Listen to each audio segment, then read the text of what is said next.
Bem-vindos, bem-vindas de novo a mais um Criativos, o nosso podcast em que a gente convida pessoas, criadores de conteúdo sensacionais que mostram a história deles, de cada um deles, nessa trajetória como criadores, mas da carreira que tem por trás, tudo que já faziam antes, de forma a trazer para as pessoas diversão, entretenimento, cultura e conhecimento, que nesse mar que existe hoje na internet e na tecnologia e no acesso às redes, às vezes é difícil a gente conseguir pontuar um conhecimento que seja um conhecimento valioso. A nossa ideia aqui, você já sabe, é fazer uma curadoria e trazer um conhecimento que seja valioso para você, que tem a pretensão de ser criador de conteúdo.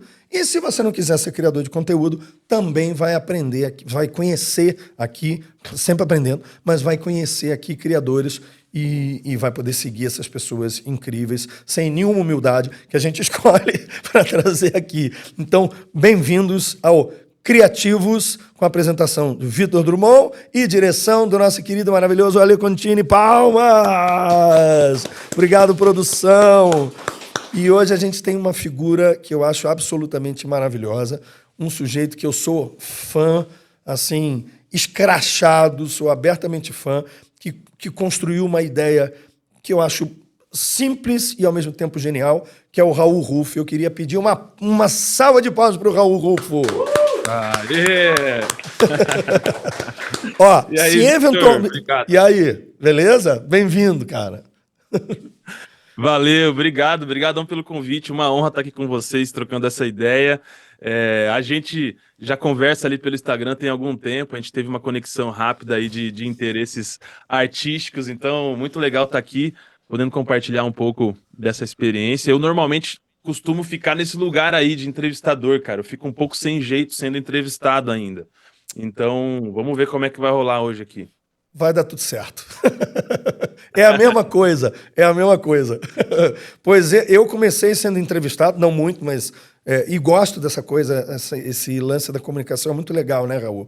Aí, essa coisa de você poder conversar com as pessoas, seja em qual posição for, né? Entrevistando, sendo entrevistado, trazendo conhecimento. Eu acho que isso é um grande lance que a internet e as redes trouxeram. Só para explicar uma coisa para o público. Pessoal, eu estou olhando para vocês e o Raul está em Campo Grande, Mato Grosso do Sul. E o nosso estúdio é em São Paulo. Não vou dizer exatamente o endereço para não perder aquele glamour e aquela coisa da fantasia, do escondido. Não vou dizer para vocês. Mas nós estamos aqui em São Paulo e a gente tem que fazer remotamente. Eu olho para a câmera, para vocês, e olho para o Raul também, porque vocês estão vendo e olhar para vocês é como se eu estivesse olhando para ele. Mas ele, para mim, está aqui do ladinho. Ó. Não sei se a câmera pode mostrar e editar isso aqui, Mateuzinho. Ó. Ele está aqui do meu ladinho. Por que eu estou fazendo essa explicação aqui? Ó?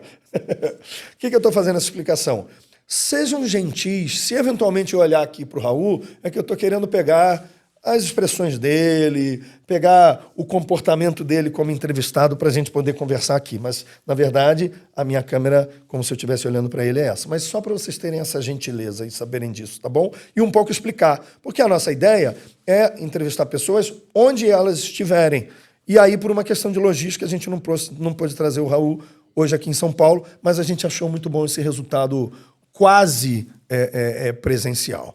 Raul, você começou falando uma coisa sobre a posição de entrevistado e entrevistador. Vamos começar por isso? Fala como é que é esse seu papel de entrevistador, o que você faz, conta para o nosso público e o que você pretende com isso do ponto de vista da sua carreira, que aos poucos a gente vai revelando. Ah, legal.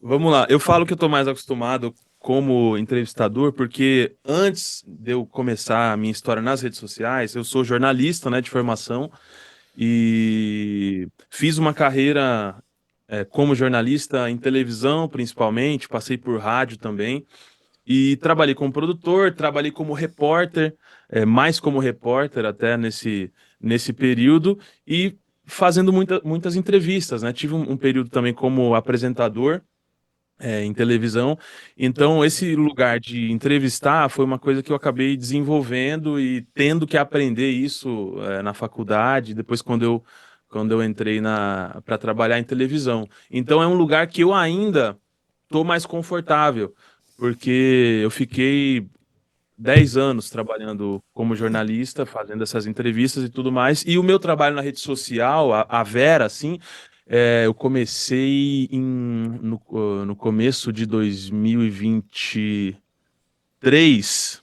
final de 2023, tá? Final de 2023, comecei a levar isso a sério. E aí Então começaram a aparecer. nem foi aquela coisa, pandemia, o que eu vou fazer para não morrer, para não sei o que. Nem foi, foi depois, né? Que Não, é não um foi. clássico, né, das redes, né? O pessoal, né?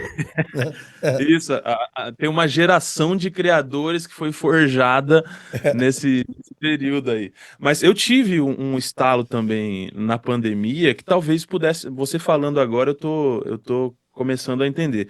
Porque eu sempre cantei também. Eu trabalhava como jornalista, mas lá atrás, a gente pode até falar disso depois. Eu tive uma carreira como cantor e tal. Isso veio primeiro, veio antes de tudo. Mas como eu trabalhava Ah, com jornalismo, trabalhava na TV e tudo mais, eu não postava vídeos cantando ou mostrava a minha parte musical na internet. E na pandemia, eu acabei começando a postar algumas coisas cantando, assim, um trabalho como músico, né? Então acho que talvez tenha tido algum estalo nessa época mesmo. mas era sério ou era brincadeira, assim? Era meio fazer alguma coisa para me ocupar, se Não, era ocupar. brincadeira. Era meio para fazer alguma coisa assim, para movimentar uma área onde. Porque todo mundo, na pandemia, todo mundo tava na rede social. Eu lembro que era uma febre daquelas lives, né? Você entrava no Uhum. Instagram, tava todo mundo ao vivo.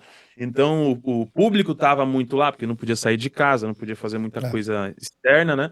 E a galera tava muito presente nas redes sociais. E eu comecei a fazer por brincadeira, postar vídeos cantando para compartilhar com os amigos e muito receoso no começo com essa exposição, é, porque eu cantei, tive uma carreira como cantor, mas eu já estava há alguns anos ali mergulhado na carreira profissional, corporativa, como jornalista e estava sem fazer isso há muito tempo. E aí Então, comecei a fazer assim, isso. você cantou e aí você cantava isso em Campo Grande. Você é de Campo Grande, né? Eu moro em Campo Grande. Hoje já tô aqui, já tem 15 anos que eu tô em Campo Grande, mas eu sou nascido no Paraná. Ó, E fui criado no interior de Mato Grosso. É uma confusão, mas depois você vai tava entender. tentando entender o sotaque. De fato, tinha uma questão ali do Paraná, mas enfim, podia ter neutralizado, né? Misturado. É, é. E aí a A carreira gente como músico foi aí, já no Mato Grosso. foi Quer já no dizer, Mato Grosso. no Mato Grosso, não no Mato Grosso do Sul, né? Isso, isso. No Senão Mato Grosso. vão me chamar de ignorante em geografia aqui. Cara, você não sabe, Victor. Aqui em Mato Grosso do Sul, isso é um pecado capital, cara. Eu sei Se disso. chegar, se chegar alguém aqui. E acontece muito. O cara tá no palco, um beijão pra galera de Mato Grosso. E a vai é automática. Pode ser quem for. Então, Acho fique isso muito bem. maravilhoso, quer dizer, a Tem. afirmação da identidade simplesmente por uma aplicação de uma palavrinha, mas diz tudo, né? Diz tudo. Sim, Somos cara, nós, porque né?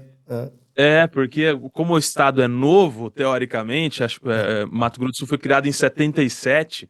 A galera que lutou pela criação do novo estado vive nessa constante busca para uma afirmação de identidade, tanto do nome, principalmente, quanto cultural, e as músicas daqui, a galera tem muito orgulho disso. E aí acaba rolando isso. Mas, enfim, lá em Mato Grosso, quando eu morava lá, eu gravei um CD quando eu tinha 9 anos de idade. Nessa época Eita, eu fui calouro do Raul Gil nessa época. Então foi uma loucura, porque eu morava numa cidade muito pequena, assim, interior do Mato Grosso. E na época, pô, se aparecer num programa a nível. você Na virou uma época eu falei. personalidade instantânea na cidade, né? Exatamente, é. A galera gosta de jogo de Copa, assim, quando ia passar, o pessoal se reunia para assistir o moleque da cidade. Então foi muito Olha, legal, todo mundo se empolgou muito, meus pais também. E aí gravei um CD. Tava olhando para ver se eu tinha esse CD aqui para mostrar para vocês, mas acho que eu tenho, depois eu vou sensacional. pegar. E agora conta pra Gravei. gente, cantava bem com 9 anos? Com 9 anos é difícil, né? Cantava bem? Já era É, bom? não, Mas já mas era eu, eu- bom? mas Dá eu pra ia bem. defender?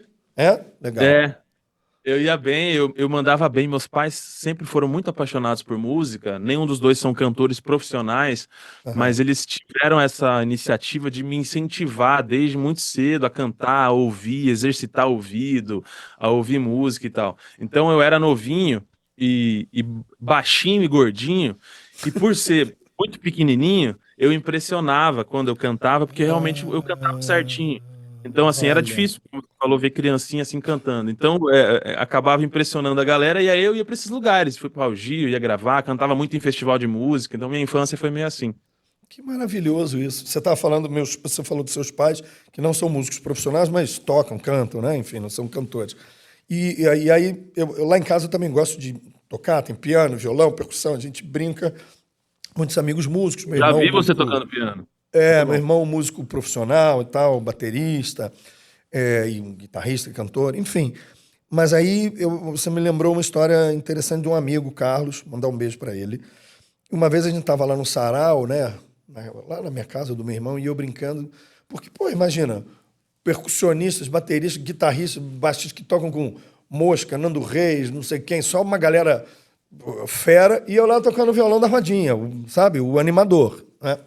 Mas o que que eu achei bonito, assim, o Carlos nesse dia falou assim, eu disse, eu não sou músico, pô, eu não sou músico. E ele disse, você só não seguiu a carreira. Todo mundo que faz música é músico. E eu achei isso uma É, coisa tão bonita, assim, tão simples, mas ao mesmo tempo poética, vindo de um cara que é um músico profissional, que vive disso, e ele aponta para o outro e diz: esse cara também é. Só que ele seguiu outra carreira profissional, ele ganha dinheiro com outra coisa, mas ele é, porque eu acho que a arte também se faz assim, né? Não é só essa necessidade de autorização nossa, chancela que a gente procura para tudo, né, Raul? É um troço impressionante. E isso tem um pouco com essa conexão que você está falando aí. Poxa, eu era jornalista e aí fica difícil esse posicionamento e tal. Quando que você se toca de que sim, você pode fazer uma coisa na frente das câmeras unindo uma coisa que é uma paixão para você e que pode ser profissional também, como a música, em que no fundo você faz esse encontro quando você cria o teu projeto, né? Me parece. não, exatamente isso. Depois de muito tempo lutando, eu consegui juntar as duas coisas, porque a minha vida até aqui, ela foi um vai e vem entre música e a minha carreira acadêmica que eu escolhi assim para como profissional, né? Então eu parava de cantar para poder para poder fazer faculdade. Aí depois de algum tempo eu trancava a faculdade e voltava para música. Eu fiz agronomia um tempo, fiz Mentira. 2 anos de agronomia. Ah, Decidido, né? criação Decidido. decidido demais. Jornalismo, agronomia, música. Os caras é decidido. Pô, retilíneo, sabe o Decidido, que que cara. é. Não, exatamente. Até hoje eu não sei, mas pode ser que pinte alguma coisa aí diferente. Mas, mas foi complicado porque e no momento em que eu consegui juntar as duas coisas, estava rolando o seguinte, Victor. Eu sempre tinha sido repórter e apresentador, e existia essa limitação por parte até da empresa de eu poder exercer alguma outra coisa na frente das câmeras, porque a minha imagem estava atrelada lá aos programas e aos produtos que a TV fazia. Mas num determinado momento da minha carreira, eu fui para um cargo por trás das câmeras. Eu parei de aparecer no vídeo e tal, e comecei a trabalhar nos bastidores. E que foi uma coisa que eu sempre quis fazer, por incrível que pareça. Desde a faculdade, eu nunca me interessei por reportagem ou por Mentira. apresentação. Olha, É, que engraçado. sim. E só que a oportunidade que surgiu quando eu comecei a trabalhar foi essa. E aí, recém-formado, você sabe, né, cara? Eu meti a cara, falei, não, vamos lá, é isso que eu quero, e fui fazendo, acabei aprendendo a fazer. Mas eu sempre preferi escrever, ou produzir. Então, nesse momento em que eu uni as duas coisas na rede social, eu estava trabalhando por trás das câmeras. Então, eu não tinha mais essa amarra da minha imagem estar sempre vinculada à imagem da TV que eu trabalhava. Então, eu me senti mais livre para poder aparecer ali, só que agora nas minhas redes sociais, como eu não ia atrapalhar o meu trabalho. E nessa fase também eu escrevia uma coluna para um jornal em que eu ainda escrevo, que se chama Primeira Uhum, Página. uhum. Eu fui convidado para escrever sobre música nesse jornal, é um site, né, um portal de notícias. Eu já escrevia, já tinha mais de um ano já. E na época, o cara que trabalhava o SEO do site falou: ó, as matérias que têm vídeos juntos, o Google está indexando melhor, a gente consegue um resultado melhor para essas matérias. Se você conseguir fazer algum vídeo e tal, aí eu falei, cara, um vídeo? Ah, bom, vamos tentar. Olha. E aí Uhum. comecei a escrever os textos e aí junto com os textos eu anexava um vídeo ali, simplesinho, sobre o tema, rapidinho ali, com essa esperança de que dessa maneira a nossa matéria ali conseguisse ser vista por mais pessoas ali no Google. E aí isso foi escalando, as matérias realmente começaram a andar mais depois dos vídeos, eu comecei a postar isso nas redes sociais, e aí a coisa foi evoluindo, cara, e foi rápido, né? Eu falei lá de 2003, final de 2003, e em algum momento aí eu já estava fazendo há algum tempo, mas eu parei e resolvi fazer isso com periodicidade e Você frequência. falou 2003, 2023, Oh, né? perdão, 2023. 2003 eu tinha 10 anos. Ah, não vamos falar disso, vai. Eu sou mais velho que o estado do Mato Grosso, do Sul. Que fique Caramba, claro. Eu falei 77, você já fez a conta aí. Tá bom. A chave virou, Victor, da coisa da criação de conteúdo que poderia dar certo, quando eu decidi fazer com. É uma coisa que todo mundo fala, isso eu só acho importante, é uma coisa que a gente ouve muito, mas nem sempre a gente leva isso a ferro e fogo. E tem que ser levado a ferro e fogo isso na rede social, pelo menos da maneira como as coisas estão agora. É periodicidade e frequência. Se o criador de conteúdo quer ter resultado na rede social, isso é uma obrigação, ele precisa ter, além de um conteúdo legal, ele precisa ter uma periodicidade e frequência. Ou seja, ele precisa se dispor, eu vou postar 2 vídeos por semana, é só isso que você consegue? Beleza, tudo bem. Você tem que postar esses 2 vídeos por semana durante aí 3, 4 meses, sabendo que esses vídeos não terão resultado inicialmente, mas que em algum momento o algoritmo vai passar a te enxergar. Se você postar um vídeo por semana, um vídeo a cada 15 dias, mesmo que esses vídeos tenham muita qualidade, o algoritmo você não vai alimentar ele não vai te enxergar. Então, em determinado momento, eu resolvi fazer isso. Postar um vídeo por dia, me propus a postar um vídeo por dia, todos os Muito, né, dias. cara? Muito. Muito. Sim. Porque o Muito teu mesmo. trabalho de pesquisa é... Que, aliás, desculpa eu te interromper, mas explica muito. Não, imagina. Quando você me fala que você é jornalista, e eu conheço... porque, para mim, o grande lance, que a gente já vai mostrar para o público, né? Porque eles já vão ficando curiosos aqui para saber o que é, mas o grande lance, para mim, do teu trabalho esse nas redes, no Instagram, sobretudo, que é o que eu vejo, eu não sei se você tem TikTok e outras assim, mas eu vejo no Instagram que eu não tenho capacidade de ter muitas redes, basta uma para me ocupar e me chupar ali o tempo, né? Mas o grande lance é que tem um trabalho de pesquisa que é muito bem feito e tem uma lógica, assim. Então, o que me intrigava o Raul sabe fazer isso. Ele aprendeu, ou ele já sabia, porque ele faz de uma forma muito bem feita, muito profissional. Então, isso explica a coisa de você ser jornalista e tem tudo a ver com o nosso programa. Assim, quando a gente decidiu que ia fazer esse podcast, o que a gente pensava?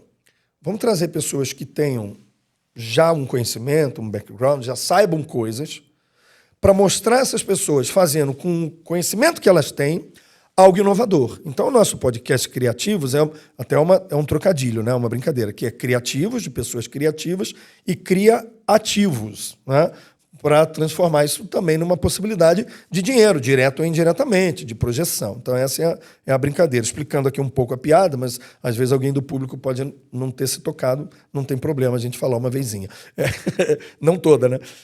Então, me pareceu assim muito evidente. Quando você traz que você é jornalista de formação e também músico, a gente percebe, é quase que uma justificativa assim, evidente da tua presença aqui. Porque o que a gente quer mostrar para o público você tem algo criativo, você tem algo na sua formação, transforme isso com o conhecimento que você já tem em algo que possa ser positivo para a sua carreira e para as pessoas. A ideia não é trazer, como é que se chama?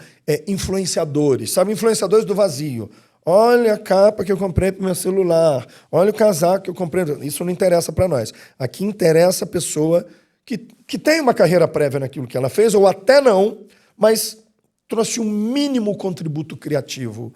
E para mim, que sou do direito autoral, isso é um elemento significativo, porque é a originalidade que é o conceito do direito autoral. Assim, você consegue, é o grande conceito, a originalidade é que te protege, né? E aí filosoficamente, a gente vai ter as estruturas de músicas, de outras artes, né? Eu tô falando música porque você está aqui, mas de literatura e tal, a proteção vem em cima dessa originalidade, que é sempre relativizada, né? Em 2025, né? Ou o ano que a pessoa estiver assistindo isso aqui.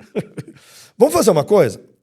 Vou começar a botar uns vídeos para a turma saber do que a gente está falando, e aí a gente vai conversando sobre isso. Eu vou puxar um aqui, e aí um detalhe para a nossa turma que está assistindo. Eu não posso falar a quem se refere ou a música, senão não é só um spoiler, senão eu estrago a brincadeira. O que Verdade, isso aí, Victor, isso aí, só para antes de você mostrar, quero que essa você é uma fale. coisa que tem gente que me odeia por isso, mas tem gente que me ama por isso.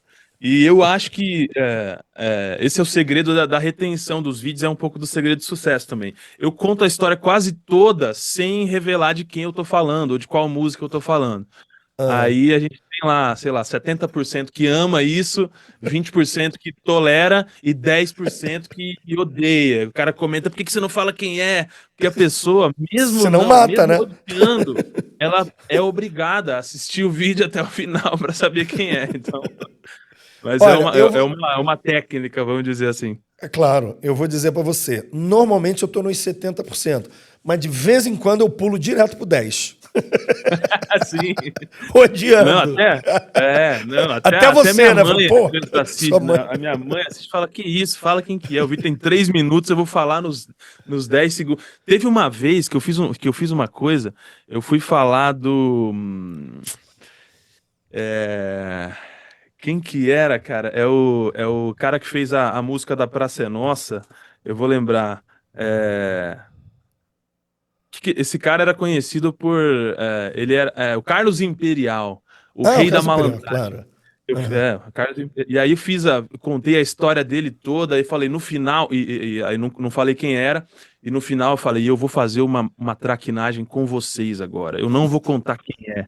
O nome dessa pessoa piscou lá no começo do vídeo, então vocês voltem pra ver. No dia que eu fiz isso, a galera queria me matar.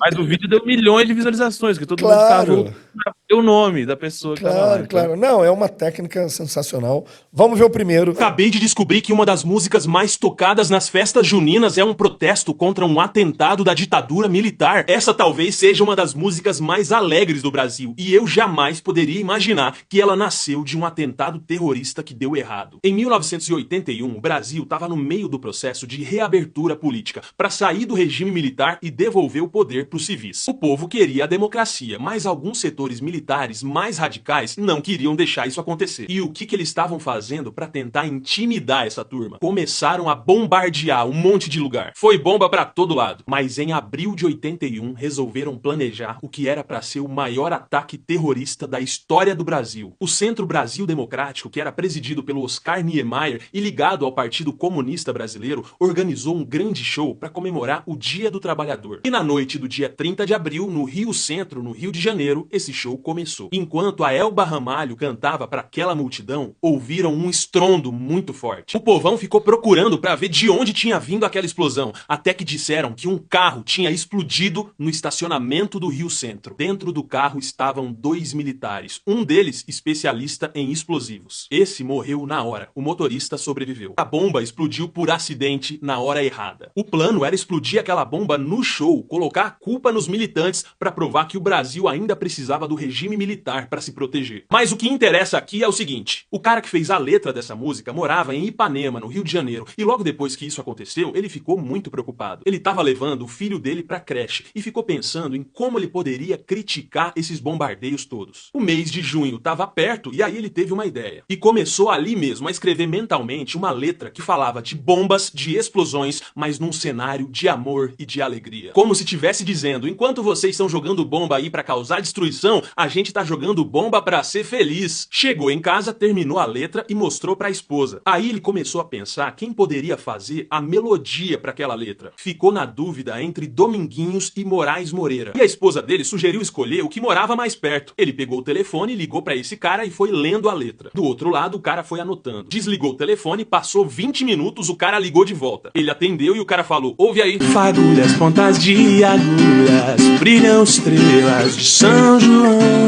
O compositor Abel Silva ficou impressionado com a velocidade que o Moraes Moreira criou aquela melodia. O Abel Silva achou um jeito de protestar levando aquelas bombas para outro contexto. Bombas na guerra, magia, ninguém matava, ninguém morria. E no São João, quando elas explodiam, o resultado era outro. O que explodia era o amor. Eu escrevi um livro com histórias e curiosidades sobre música. Se você quer adquirir, é só clicar no link que tá na minha bio, na capa do meu perfil. Qual versão de Festa do Interior você mais gosta? Sensacional. Ô, Raul, sensacional. Trabalho de pesquisa. Público, vocês viram, tem um trabalho de pesquisa e um trabalho de conexão, que não é um trabalho simples. Não é só fazer a pesquisa, é ver como é que você vai conectar a história da música e, às vezes, trazer o inusitado, né? Muita transpiração nisso, às vezes aparece. É uma pergunta meio tola, eu sei, mas... enfim, Não, mas bronca. eu acho que isso aí é o cerne, assim, do tipo de conteúdo que eu faço. Isso que você falou, da gente conectar as coisas e ler as histórias e conseguir entender o que poderia chamar a atenção do público, né? Porque essas histórias estão aí há décadas, né? Muita gente já conhecia essas histórias, mas eu acho que uma visão de público ao ler essas histórias e saber onde jogar a luz, né? O que pode chamar a atenção do público que ainda não foi destacado, né? Porque para o compositor, às vezes, essa é uma história trivial, ou para quem está mergulhado ali só no mercado da música, isso também passa batido. Mas se você consegue conectar duas coisas que possam gerar interesse e jogar luz, pontos de luz nos lugares certos, né? Isso pode chamar a atenção, porque você começa o vídeo falando já de ditadura militar, falando de festa junina, então ali você já pegou dois públicos, né? Que o cara que gosta de festa junina, o cara que se interessa por história, e aí ao longo do vídeo, você misturando esses elementos, você consegue agregando mais público. Então, acho que esse é um dos segredos, assim, para você conseguir trazer mais gente para o conteúdo. E essa coisa de conseguir pensar o que é mais interessante é um garimpo, né? Eu também não tenho o segredo disso, mas a gente sabe mais ou menos para onde ir. Então, a gente, ao ler as histórias, a gente fica sempre com esse olhar. O que tem de inusitado aqui? O que tem de diferente nessa história? Por exemplo, o Papa Francisco lançou um álbum de rock progressivo, um tempo depois dele assumir o papado. Então, assim, essa é uma notícia para o fã assim? de música, pro fã de rock. Peraí. Explica Então, isso. Você me derrubou. Esse é um Vai. exemplo. O Papa Francisco é uma notícia assim, que na época alguns portais deram e tudo mais, isso foi falado. Só que se você pega essa notícia e coloca ela num contexto que não é muito favorável para o cara bater o olho e entender o quanto isso é inusitado, né? Ela acaba passando batido e isso não chama atenção. Então, você conseguir conectar as coisas de um jeito certo e tentar mostrar o conteúdo de uma maneira que ele possa ser absorvido mais facilmente, acaba causando esse efeito. E isso aconteceu com o Papa Francisco, já tinha acontecido lá com outros papas, porque o Vaticano tem um diretor musical que ele pega discursos de pregações e sermões do Papa ao longo do tempo e faz uma produção musical em cima, de acordo com o clima dos discursos, e lança isso como um disco. O Vaticano tem o selo e lança isso como um disco. E aí foi isso que aconteceu com o Papa Francisco. Que maravilhoso. E foi um produtor, foi um roqueiro italiano que achou que esses sermões tinham um clima de rock progressivo, e aí ele fez, na época, até comparar, a crítica comparou com a sonoridade do Pink Floyd e tudo mais, então, assim... Quem é o músico? Você lembra de cabeça? De cabeça não, mas é um cara que tinha uma banda Era do muito Premiata? conhecida. É do Premiata? Alguém do Premiata? Eu já Forneria te Marconi, falo. PFM? Eu adoro rock progressivo. E rock progressivo italiano. Nossa, você vai saber, adoro. aqui, ó. Franz Dom di Cioccio. Giulio Neroni, que é um papa, que é um padre, Mas ele teve um parceiro que eu não vou conseguir te falar agora quem que é, mas é um cara de uma banda de rock progressivo da Itália. Os dois se Aham. juntaram e fizeram Isso isso. é Chama Wake maravilhoso. Forward. É, Então depois você manda isso pra mim no privado e eventualmente aqui, a ó. gente põe aqui, ó. Achei. Ah, conta. Achei o nome do Vai. cara. É uma banda italiana chamada Leorme. O nome do Ah, cara é Leorme, Tony tá. Pagliuca. Eu sei qual é a Leorme. Leorme tem uma capa lindíssima. Tudo anos 70, né? 60, Anos 70. 70. E o rock progressivo tinha um movimento que era um. Primeiro, para quem não sabe, era um movimento. Alguns chamavam rock sinfônico, né? E outros chamavam rock progressivo, que tinha elementos psicodélicos. Os músicos, em geral, eram instrumentistas de altíssima qualidade. Então existe um movimento mundial, assim, como existe no metal também, né? A gente acha que o metal, porque ele não está no mainstream, assim, que ele não está vivo. E tem festivais de 30 anos de metal. E meu filho mais velho é metaleiro, de vez em quando a gente vai nos festivais, não é minha onda, mas vou lá, curto. E tem umas questões muito interessantes do comportamento, né? As pessoas acham que o festival de metal é violento e não sei o que. Pelo contrário, as pessoas são de uma docilidade desconcertante. Mas voltando ao rock progressivo, ele tem essa coisa de uma qualidade técnica enorme, né? E me pegou. Assim, você contou essa aí, eu Sim. falei, peraí, o que ele está falando? Então, o que eu queria dizer para o público? Ao vivo aqui, sem combinação. Ele contou a história, me pegou de cara. Teve vídeo? Vou olhar esse vídeo, depois você me manda. Eu te mando. Isso é maravilhoso. Eu fiz Isso é alguns maravilhoso. meses. Acho que Não até vamos foi da botar para o morte. nosso público procurar Boa, boa. exaustivamente. Vamos ver mais um? Vai lá pro Instagram. E quem não está seguindo o Raul Rufo, a gente vai botar aqui, tá? Já botou. Só de dizer que vai botar, já botou. Essa é a magia do audiovisual, né? E eu vou pegar mais um aqui do Raul para gente ver. Na sequência a gente volta para falar. Casal que tava traindo escondido em um prédio que desabou virou música em um dos maiores discos da música brasileira. No dia 25 de setembro de 2002, um prédio de 5 andares desabou no centro do Rio de Janeiro. Por volta das 3 da tarde, ouviram um estalo estrondoso dentro do prédio. Depois do barulho, o seu Raimundo, o porteiro, percebeu que as paredes estavam soltando pedaços. Saiu correndo desesperado para avisar todo mundo. Quando ele tava saindo, lembrou de um casal que tinha entrado no quarto 105 e ainda não tinha saído. Voltou correndo, interfonou no quarto, mas ninguém atendeu. Subiu as escadas, foi até o primeiro andar no quarto 105, tocou a campainha, bateu na porta, mas ninguém respondia. Ele estava sentindo que a qualquer momento aquele prédio ia cair. Como ninguém apareceu, o seu Raimundo saiu correndo. Quando ele pisou para fora do prédio, olhou para trás e só enxergou uma enorme nuvem de poeira. Tudo no chão. Do estalo que ele ouviu até o desabamento foram 5 minutos. A galera que trabalhava no prédio estava toda por ali, todo mundo bem. Mas ninguém estava vendo aquele casal do quarto 105. Os bombeiros começaram as buscas nos escombros e todo mundo tentando saber quem eram aquelas duas pessoas. O seu Raimundo não sabia os nomes, mas ele contou que os dois sempre pegavam um quarto ali nesse mesmo horário, ficavam umas 2 horas, pagavam e iam embora. Primeiro dia de buscas e nada de encontrarem o casal. Segundo dia e nada. No terceiro dia, os bombeiros encontraram, sob os escombros, um homem e uma mulher abraçados e sem vida. Na época, o filho do homem pediu para que a identidade dele não fosse revelada para preservar a família. Mais tarde, descobriram que os dois eram casados com outras pessoas e que cada um tinha uma família. Um professor de 71 anos e uma vendedora de seguros de 48 escolheram o dia errado para trair. Um ano depois, uma banda carioca estava lançando o terceiro álbum. E o nome desse disco é uma palavra que significa destino, acaso. E a faixa 11 tentou imaginar o que passou na cabeça daquele casal. Veja você, onde é que tudo foi desabar?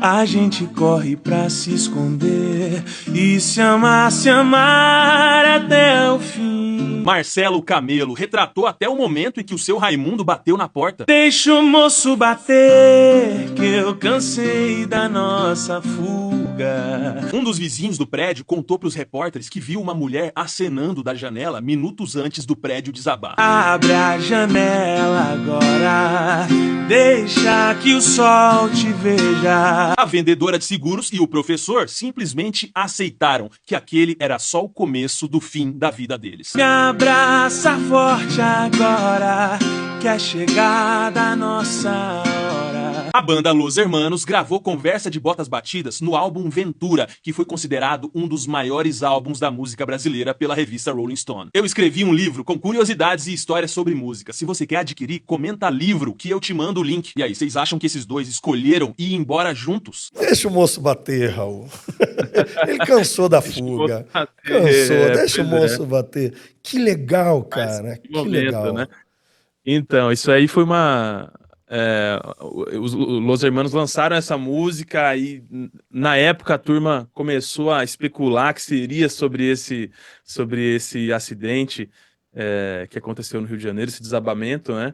E aí depois de muito tempo eles começaram a falar em entrevista, em raríssimas entrevistas inclusive, onde o Marcelo Camilo confirma isso, acho que o Rodrigo também confirma em outras entrevistas, mas eu acho genial, e eu sou muito fã de Los Hermanos também, gosto do jeito que eles escrevem, e essa capacidade que o compositor tem de olhar para esses acontecimentos e enxergar sob outra ótica, eu acho genial. Tem até uma frase que você colocou no seu Instagram, que os artistas... como é que é do gás carbônico? Ah, sim, o gás carbônico é o oxigênio dos artistas, não é isso? O gás carbônico é o oxigênio dos artistas. Então é mais ou menos isso. São coisas assim que aconteceram, que são tragédias, mas eles eternizam de um jeito diferente. E uma história super inusitada. Esse foi um dos caras que falou até que é uma música que não é tão conhecida do grande público, mas a história é tão diferente que acaba despertando interesse nas inusitada, pessoas. Inusitada, né? Inusitada. Você sabe que os Los Hermanos, assim, não sei se você concorda, mas um comentário breve, assim. Eu acho que... Eu não vejo personagem neles, eu acho que eles são realmente aquilo, cada um deles e tal. E acho que essa coisa meio mítica, meio que a gente está fazendo o que a gente curte, que a gente acha que faz sentido e tal, meio anticomercial, às vezes, né? A coisa de Ana Júlia, que, aliás, deu pra gente um dos mais interessantes e significativos foras que um jornalista já levou na história do Brasil, que depois vocês procurem aí. Genial. Genial, né? Foi o Camilo, não foi? Falou assim, você está dizendo que sempre...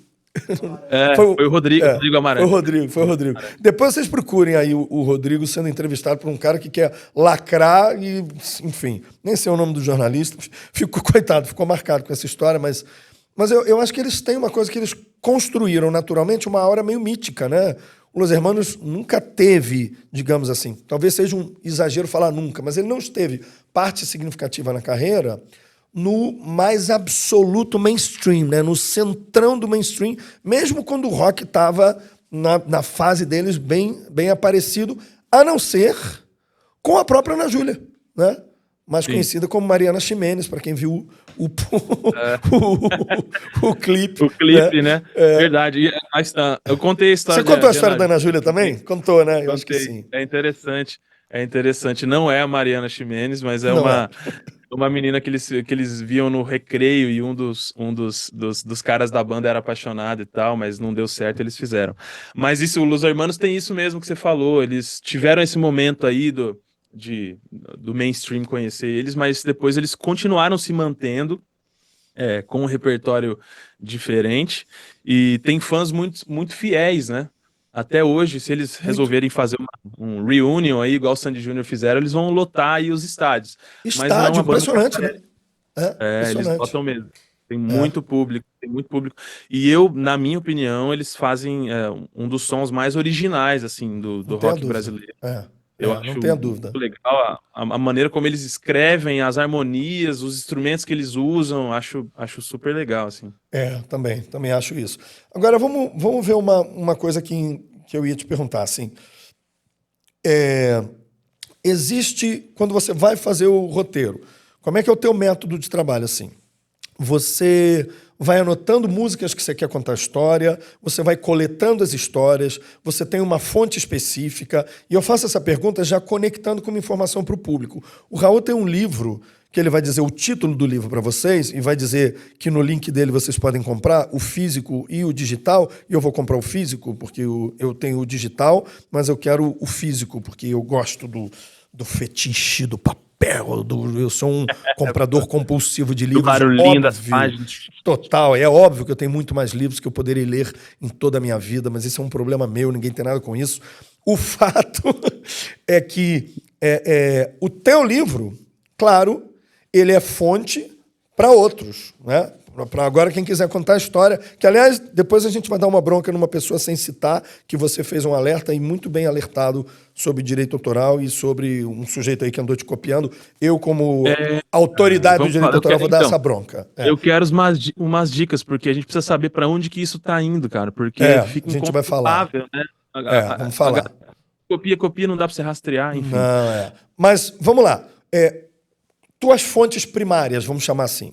Como é que você faz isso? Você anota a música, você procura pela história, enfim, sempre não precisa contar o segredo.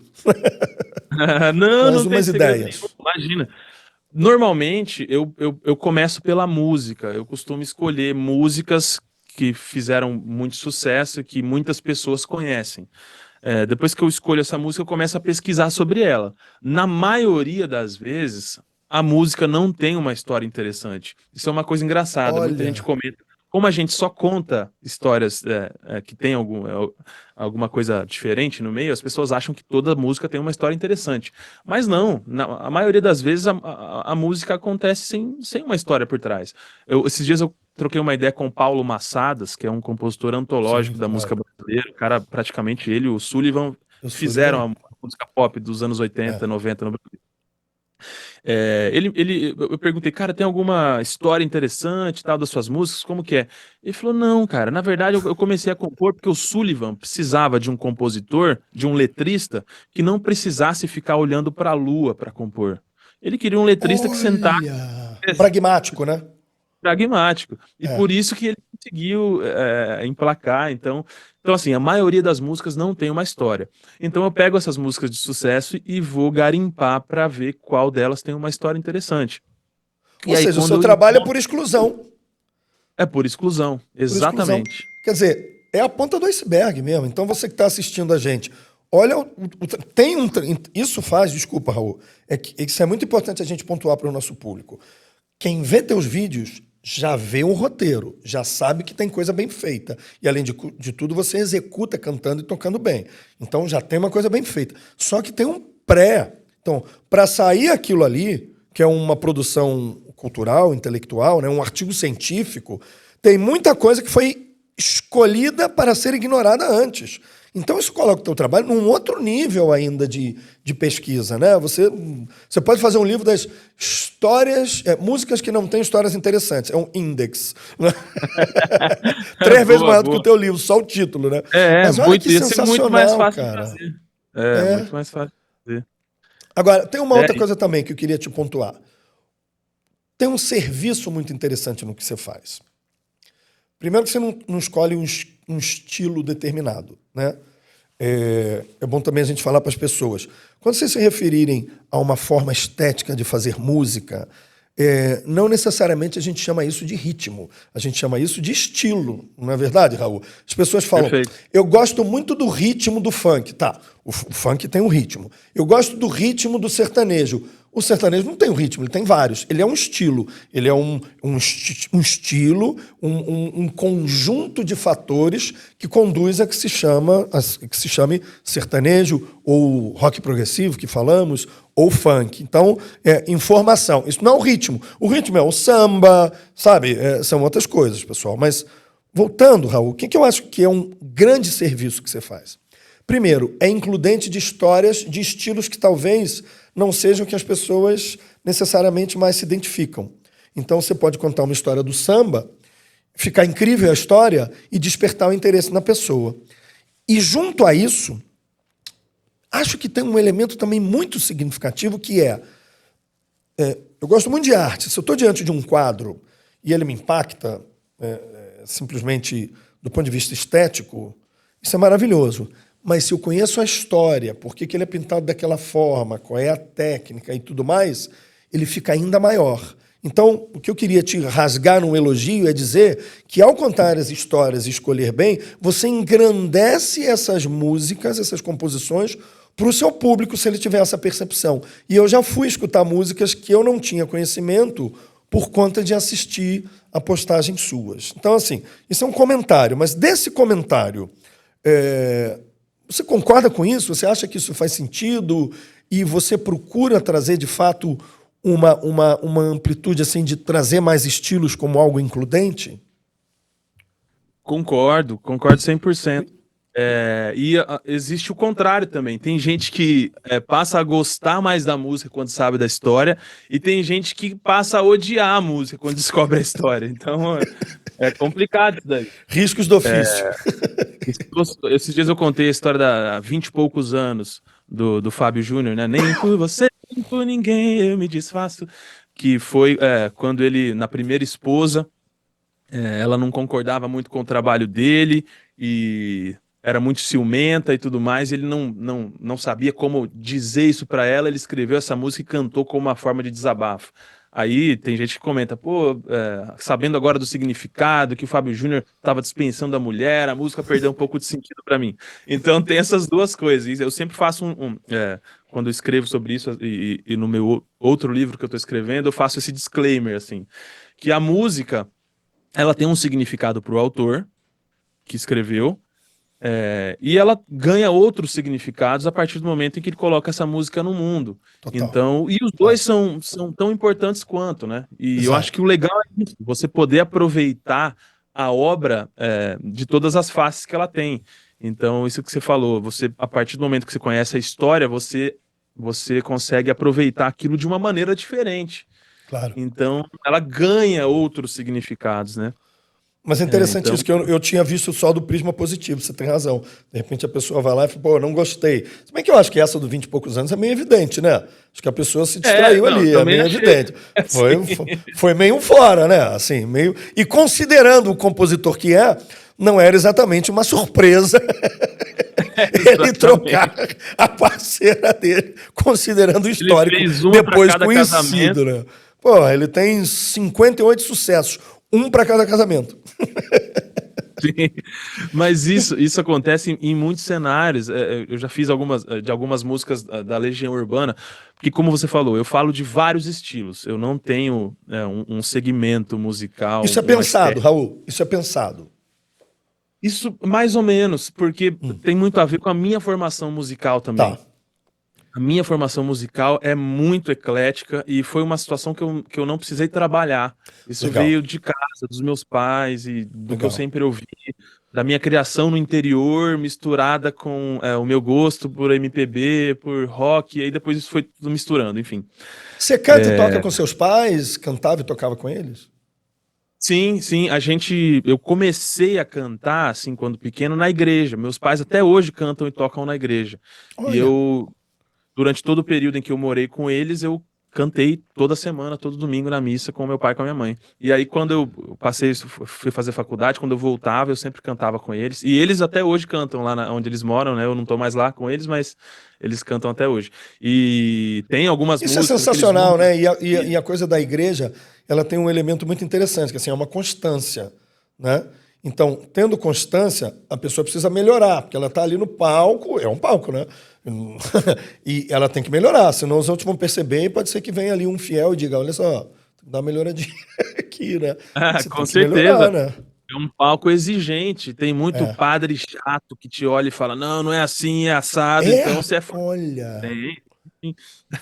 Mas, olha, pesquisando as histórias, principalmente de músicos, instrumentistas, arrisco a dizer que 80% desses músicos foram formados na igreja. Em algum momento eles passaram na igreja, claro. porque é onde o músico tem acesso a instrumentos, tem acesso à sonorização, tem acesso a repertório, tem acesso à formação, né? As igrejas têm muito isso.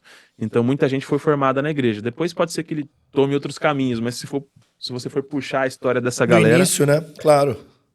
Não, só a gente pensar na ideia da chamada música gospel, né? Não o que a gente tem agora no Brasil, que é o gospel não é um estilo específico, né? É a música que tem o cunho religioso, sobretudo vinculado às religiões evangélicas e neopentecostais, principalmente, né? Não sem querer dar um selo, mas se a gente pensar o gospel como estilo, né, norte-americano ali com os corais e tudo mais, é muito potente, né? E de uma formação incrível. Quantos talentos só lá já saíram que indicariam isso? E também como como obviedade isso que você está dizendo aqui. O cara está ali, né, com periodicidade, tem instrumento, né? Isso é muito interessante que você falou. Um detalhe, né? O cara tem instrumento, né, Raul? Sim, sim, a maioria das igrejas já tem ali um corpo de instrumento, isso faz muita diferença, porque o cara tem um interesse por música, e é uma criança, mas até esse cara, primeiro, convencer o pai dele de dar um instrumento para ele. Aí, em muitos casos, o pai não tem condição de comprar o instrumento. Então, são muitas barreiras. O cara tá na igreja, o instrumento tá lá, ele chega lá, bate a mão no instrumento e começa a tocar, então é uma porta enorme, né? Papel super educativo, construtivo. Não tinha me tocado disso, ignorância pura minha, claro, a igreja já tem os instrumentos, né? Que é uma coisa que poderia partir da escola. Claro, é uma concessão. Aqui na igreja você vai fazer os louvores, né? Ou cantar as músicas que tem a ver. Em casa ninguém tem controle, né? O cara pode ser, enfim, pode tocar o que ele quiser. Mas muito legal isso. Eu queria trazer um outro ponto. Queria que você falasse do teu livro. Primeiro, da onde vem a ideia, me parece um pouco óbvio, mas quero ouvir de você. Como é que ele está? Como é que a pessoa pode comprar? Planos, porque eu já vi que tem os... Eu vi agora também, além do livro, como chama? O podcast que você acabou de gravar e está lançando agora. Fala desses dois projetos e conecta no seguinte. Isso é importante para você hoje do ponto de vista financeiro? Quer dizer, isso te dá um retorno significativo? Compõe para você? Isso é importante para o nosso público. Não é fofoca do entrevistador. É importante para o nosso público. Tanto livro, podcast e tal. Como é que é isso? Como é que é a ideia? Como é que é a formalização disso? E como a pessoa pode ter? E se isso gera uma grana significativa? Vou começar de trás para frente, Como então, quiser. Victor, porque eu acho importante isso também. Existe uma ilusão da galera que não está nesse mercado da criação de conteúdo na internet de que o mercado publicitário vai te sustentar e vai ser o grande pulo do gato e que quando você atingir 10 mil, 20 mil, vai começar a chover proposta, e isso vai te dar muita grana. Para mim, não foi assim. Quando eu tinha lá 1.500 seguidores, 2.000, eu pensava, pô, quando eu atingir 10 mil seguidores, eu vou pedir demissão e vou viver disso. Não é Planejando 10 assim. mil, né? Então, você ficar... Eu acho que isso vale para todo artista, tá? Acho que não é só para quem cria conteúdo. Você ficar dependente do mercado publicitário acaba te obrigando a que você interfira no conteúdo que você faz, na arte que você Entendo, faz. claro, totalmente de acordo. Então, Totalmente de acordo. então você perder essa sua dependência na criação do que você faz é muito complicado. Primeiro que você perde em qualidade, né? O público que você está formando vai precisar consumir outras coisas porque as marcas querem que você faça coisas de determinada maneira. E segundo que ao fazer isso, você perde um pouco a potência do seu trabalho e as coisas vão caindo. Então, eu falei de trás para frente por quê? Porque eu vi que isso não era bem assim quando eu atingi certo número de seguidores.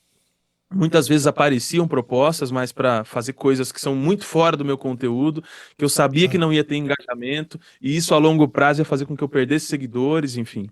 E não dava certo de fazer. Repete isso, Raul, desculpa te interromper. Para o público entender. O desvio de rota pode aumentar o número de seguidores, pode ser positivo nesse sentido, ou não, né? Explica um pouquinho para o nosso público. Me perdoe, mas... Não, exatamente, porque às vezes você recebe propostas ou formatos para você fazer a partir dali que vão te remunerar bem, mas não é o que o seu público quer ver, não é o conteúdo que você começou a construir. Então, vamos lá, você recebe, colocando um exemplo esdrúxulo aqui, tá? Você recebe uma proposta do Tigrinho, e aí você bets, todos os exato. as bets, né? Em todos os seus vídeos, você precisa colocar um selo do Tigrinho e lá no meio começar falando do Tigrinho. E aí, assim, você mudou muito a cara do seu vídeo, né? E isso, ao longo do tempo, as pessoas podem ir perdendo o interesse e deixando de te seguir. E, enfim, aí seu Instagram começa, a longo prazo, declinar. Então, você vai conseguir fazer um aporte aí no começo de uma grana, mas depois lá na frente você vai perder. Isso não se sustenta. E também tem outras questões de alinhamentos até ideológicos. Ideológicos, claro. Tem Éticos, marca né? que não quer que você fale de política. né? Esse vídeo que a gente mostrou agora há pouco sobre a festa do interior, sobre o atentado e tal. Tem marca que fala, pô, eu não contrato quem entra nesse tipo de conversa, ou quem faz esse tipo de polêmica, quem atrai esse tipo de comentário. Tá muito Então você arriscado, né? O mercado publicitário ele tá muito melindrado, né? sim, porque o país vive uma polarização intensa, então eles também estão tentando entender como se posicionar. Mas o que eu queria dizer é o seguinte: você conseguir desenvolver os próprios produtos, livros, música, você precisa olhar para o seu trabalho e ver como que você consegue agregar na vida das pessoas com as coisas que você já faz e monetizar. Você consegue uma alforria, de certa forma. Não que eu não faça propaganda, tá? Eu faço muitas propagandas, mas eu consigo escolher hoje as marcas que se alinham com o meu propósito e com o que eu faço, graças às coisas que eu produzo. Então, o livro foi a primeira coisa que conseguiu me dar isso. É um conteúdo que minha audiência gosta de consumir, é um trabalho que a gente conseguiu fazer ao longo desses anos de garimpo aí, que ficou muito legal, muito bem feito, e eu consegui organizar isso e foi muito bem recebido pela audiência e me possibilitou conseguir fazer o meu trabalho com independência e E te poder chancela, escolher né? melhor E te marcas, né? chancela, quer dizer, Sim. você já é uma chancela para o seu público, você acaba se transformando numa chancela, né? Alguém que tem, como se fala nas redes, uma autoridade. Então, se você quer, não tenha dúvida, se você quer ouvir uma história de uma música, quem conhece você sabe que você é um contador de histórias de músicas. Então, assim, você está absolutamente gabaritado e autorizado para isso, né? Chancelado. Quando você faz o livro, você se autochancela, né? Dizendo, olha, inclusive tem um livro, né? Agora o podcast. E você falou de marca, vou até puxar para você. Você tem uma marca sensacional que você faz, que é a Musix, que eu acho uma coisa genial. Isso eu ainda não me inscrevi lá. E se você quiser falar sobre isso, como é que é essa parceria e tal, porque eu acho sensacional o cara possibilitar estudar qualquer coisa na música. Às vezes a música é um conjunto de ideias, de percepções. Às vezes o físico da pessoa não dá para o piano, mas dá para a bateria. Né? Às vezes a concepção é outra. Fala um pouquinho disso e dessa... Enfim, pega um freestyle aí, fala um pouquinho disso pra gente. Não, legal, legal demais. A Musix, Victor, foi a primeira parceria, eu acho, que apareceu assim do Instagram. Eles também estavam numa caminhada numa crescente quando a gente começou essa parceria. Já tem, acho que, quase 2 anos que a gente está junto. E casou muito, né? Porque o meu conteúdo no começo, a gente pode falar disso em outro momento, mas o meu conteúdo no começo era muito voltado para a cadeia produtiva da música mesmo, para compositores, para músicos, para produtores, porque eu falava muito de ficha técnica, eu falava de Ah, produtores isso eu não sabia. musicais, falava de Ah, compositores. Lá no começo era muito assim, trazia algumas curiosidades sobre teoria musical, sobre, né, era muito assim. E aí a música se aproximou por conta disso, porque eles estavam ali com uma escola de música com essa proposta que eu acho que foi a sacada deles, assim, a música é como se fosse uma Netflix da música. uhum. Você abre lá e eles têm um catálogo de cursos que você, pagando uma mensalidade só, pode acessar. Então você começou, como você disse, você começou o violão, mas você viu que só a mecânica do seu corpo não funcionou, você simplesmente fecha aquele curso do violão e vai para o curso de trombone, entendeu? Então é Isso. tipo, você consegue. E E na eles têm. música nunca sobra, né? Nunca sobra. É interessante para quem toca. Nunca sobra. Você vai aprender a harmonia no piano, até te contando uma coisa. Eu toco violão desde os 15. Piano um pouco mais tarde, depois de mais velho que tem um piano em casa. Qual é a brincadeira que eu gosto? Eu vejo o intervalo.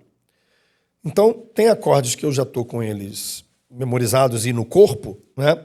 Mas tem outros que não. Então, às vezes, eu estou lá tocando, pegando uma cifra, e eu procuro o intervalo com o dedo, porque eu calculo ali onde está a sexta, a sétima. Então, o que acontece?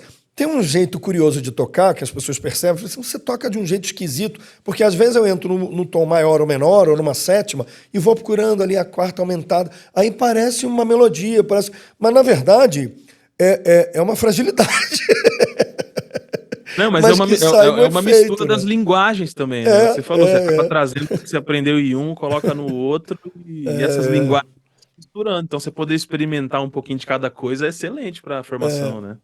Ó, eu vou querer te falar uma coisa sobre sobre quando você canta e toca, mas faz uma propaganda expressa do livro. Isso, propaganda expressa do livro e do podcast. Olha lá, o mínimo que você precisa saber Maravilha. sobre música. É maravilhoso. Gente, É, essas isso aqui. histórias estão aqui, ó.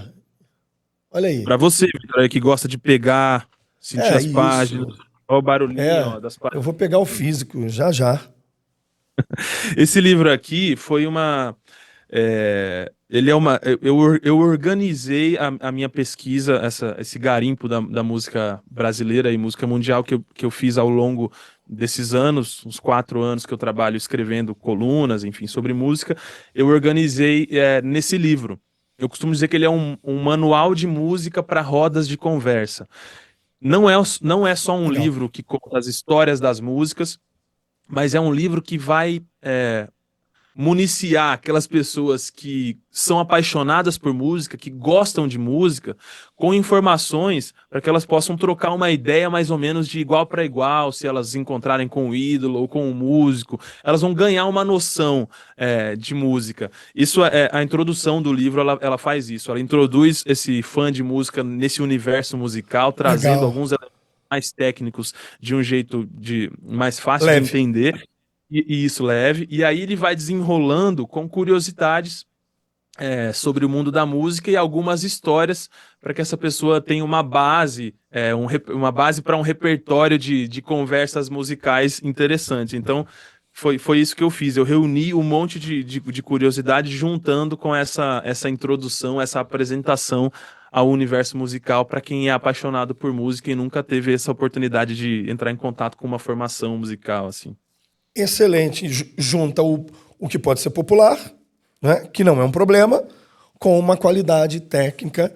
Agora, uma pergunta. Todas que estão no livro têm vídeo? Não tem. Não. Não tem. Não. Algumas têm. Mas tem muitas histórias aqui que eu nunca fiz vídeo, porque eu fiquei um bom tempo escrevendo, só escrevendo, né? Sem fazer os vídeos. Então, tem muita coisa aqui que é inédita, que está só no livro. Legal. Eu estou até olhando alguns capítulos aqui. Eu falo aqui sobre a passagem do Pelé na música brasileira. Muita gente não sabe, mas o Pelé foi compositor. Tem músicas gravadas por Elis Regina. Roberto Carlos já cantou música dele. Enfim, tem um capítulo que eu falo sobre a Bíblia, sobre o livro de Cânticos da Bíblia, que é um livro erótico, que traz versos que seriam músicas assim de uma maneira sensual para o casal e tal. Eu falo um pouco sobre isso. Aí falo sobre temas atuais também, inteligência artificial. Ótimo. Inclusive é uma luta aí para a galera do direito autoral, né, Victor? Como que isso vai se resolver? Tá difícil, né? É uma luta Será que elas vão esquisita, pagar? né? O que você acha? É Eu uma não luta sei.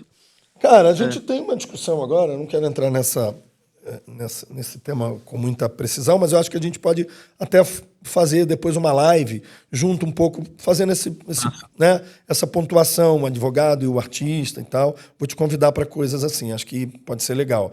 A gente tem pessoas que participaram aqui que já trataram disso. O Felipe Vassão é um cara que fala muito sobre isso, não sei se acompanha o Instagram dele, é sensacional, é bom demais, né? Mas assim, a minha preocupação é matar o compositor, o artista, o criador médio. Então, eu acho que todo mundo tem o direito de criar, acho que a criação é uma possibilidade existencial, além de comercial. E o que acontece com a inteligência artificial, e juntando esse conceito meramente comercial da inteligência artificial com o streaming na música e tal, acaba se podendo tirar da cadeia produtiva o criador, o artista. E isso é temerário, né? Eu acho que isso pode não acontecer, tende a não acontecer, porque tem um elemento hoje de muito vínculo, que é o ao vivo, né? O ao vivo ainda é o insubstituível. Enquanto o ao vivo for insubstituível, né, como é no teatro, a gente tem salvação para a música como arte cênica e, portanto, como algo que as pessoas queiram perceber de outra forma, né? Eu vou te pedir uma coisa. Você está com o seu violão aí? Eu já vi muitos pedidos aqui no teu perfil de pessoas dizendo assim: o Raul canta e toca muito pouquinho quando ele traz as músicas. Porque a tua voz é linda, você toca super bem e fica muito legal. Vou te pedir para você escolher uma coisa. Depois a gente vai continuar conversando, que eu sei que o meu diretor já está me olhando aqui de soslaio. E aí eu vou botar mais um vídeo seu. Depois a gente vai voltar E eu vou te perguntar uma coisa que eu preciso te perguntar sobre poder suave brasileiro, sobre soft power, sobre como o Brasil pode se posicionar. E depois você vai terminar ainda com uma outra música. Escolhe o que você quer tocar, o tempo Show que de você bola. quiser e mete bronca. Aí, gente, eu vou ficar aqui, se a câmera quiser me pegar, eu vou ficar aqui, obviamente, olhando para o artista e não para a câmera, tá? Então, se a edição e o diretor quiser me fazer olhar aqui, faça isso, por favor, em respeito ao Raul e a todos nós. Mete bronca. Beleza. Ó, eu vou tocar Escolhe o uma que você música quer. que teve um papel importante na minha vida, assim, uma música que eu cantei muito em festivais de música. E é uma música muito bonita, não tão conhecida assim pela galera, mas de um dos maiores cantores brasileiros que teve a carreira interrompida precocemente por um acidente de carro. E eu contei a história da composição dela, que é totalmente diferente do clima da música. Os compositores estavam num bar bebendo os dois e foram para casa no final eles resolveram ir para casa, um chamou para ir na casa do outro, os compositores foram Xisto Bahia, Zeca Bahia e o Ginco. Zeca Bahia e o Ginco. E foram para casa, o Zeca chamou o Ginco para ir na casa dele. Quando chegou lá, a mulher não deixou ele entrar, porque os dois estavam bêbados. Aí o Xisto falou: não, então vamos lá para minha casa. Foi na casa dele, a esposa também não deixou entrar. E aí os dois bêbados voltaram pro bar, e o Ginco tava com esse poema no bolso, ele tirou e o Zeca pegou o violão que tava escorado no balcão do bar e eles fizeram essa música. Mas você Vamos acha lá. que ela não conecta o espírito dela ou a história com o resultado? Isso é uma coisa interessante, né? Tem música que, às vezes, a música ela evoca uma coisa alegre, mas a letra é tristíssima, né? Ou o contrário. Às vezes acontece isso, não sei se é o caso. Depois a gente volta disso. Mete bronca. Canta aí, depois a gente volta a isso. Mas assim, contando a história, né, parece que eu vou mandar um doente de amor, procurei, né? Mas não foi isso. Tá. Todo mundo pensa, contando a história, que essa música, que a gente tá falando da história da música Boate Azul, né? Mas é dessa aqui, ó. Se um veleiro repousasse na palma da minha mão, sopraria com sentimento e deixaria seguir sempre rumo ao meu coração. Meu coração, a calma de um mar que guarda tamanhos segredos, diversos naufragados e sem tempo. Rimas de ventos e velas, vida que vem e que vai, a solidão que fica e entra, me arremessando contra o cais. Rimas de ventos e velas, vida que vem e que vai, a solidão que fica e entra, me arremessando contra o cais.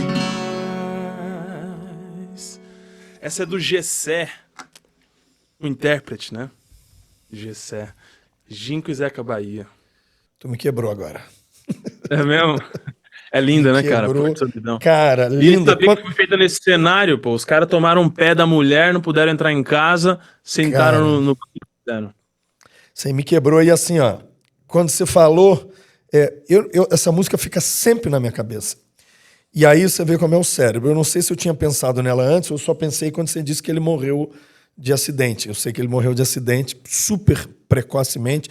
Ele ganhou um festival, participou e foi estouradíssimo no festival, né? Um daqueles da Globo e tal, de canção. E morreu, aí eu fiquei, puta, ele vai cantar Gonzaguinho ou Gessé? Cara, e a tua voz, cara, é arrepiante. Ó. Obrigado. Cara, é arrepiante. Essa música é muito difícil, é muito linda. E você contou a história dela? Você contou... Ela já tem vídeo?